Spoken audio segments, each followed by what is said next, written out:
Dogs in India weren't revered until colonial times, wherein a modern depiction of a lord of dogs was painted.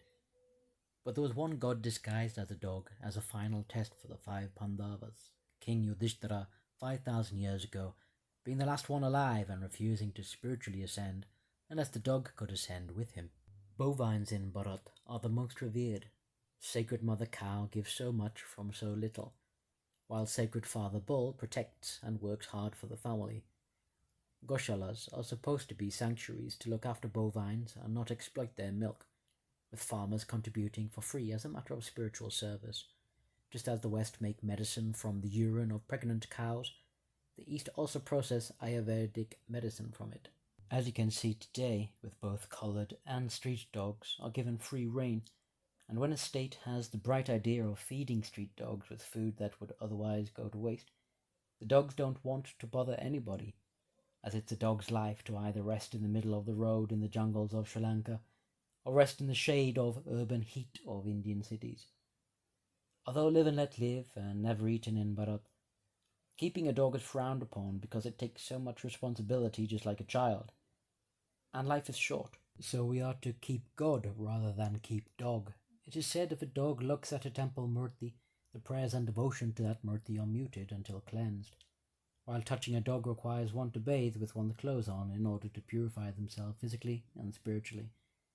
Still, dog packs seem to keep the giant cats away.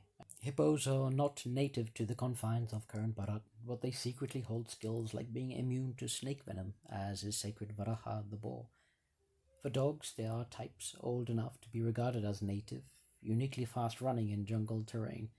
In some temples, dogs are allowed to stand by and listen to the music, but usually that is scriptured for outside only. As for big cats, tigers are the sacred vehicle for Mother Earth Durga Devi, the same sooner depicted by goddess of spring Ishtar of Babylon. Leopard skin is depicted in paintings of Shiva Kirta, where Scottish kilts get its name from. Though any animal must have died of old age of natural causes, and even in more ancient times be rejuvenated by mantra, neither occurs anymore once the turn of Kali Yuga 5,000 years ago. Connected with Shiva again are elephants revered as Ganesh, a son of Shiva. Unaware of his wife Parvati bearing his son, who grew so quickly, Shiva decapitated him thinking he was an impostor. But realizing this knee-jerk reaction, he revived his son with the head of the nearest animal in that jungle. So Ganesh should be elephant-headed only. He is a remover of obstacles, because that's what elephants do.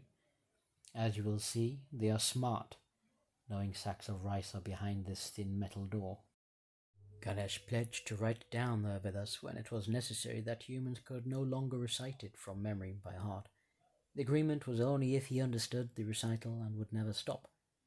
Problems with his scribe pen, he had to snap off one of his own tusks to be the new scribe pen, is one of the histories. His alias Ganapati is still chanted by Kalari Payattu martial artists while cracking their knuckles against their head temples and training with bent knee elephantine legs in order to flow the testosterone for the whole body workout.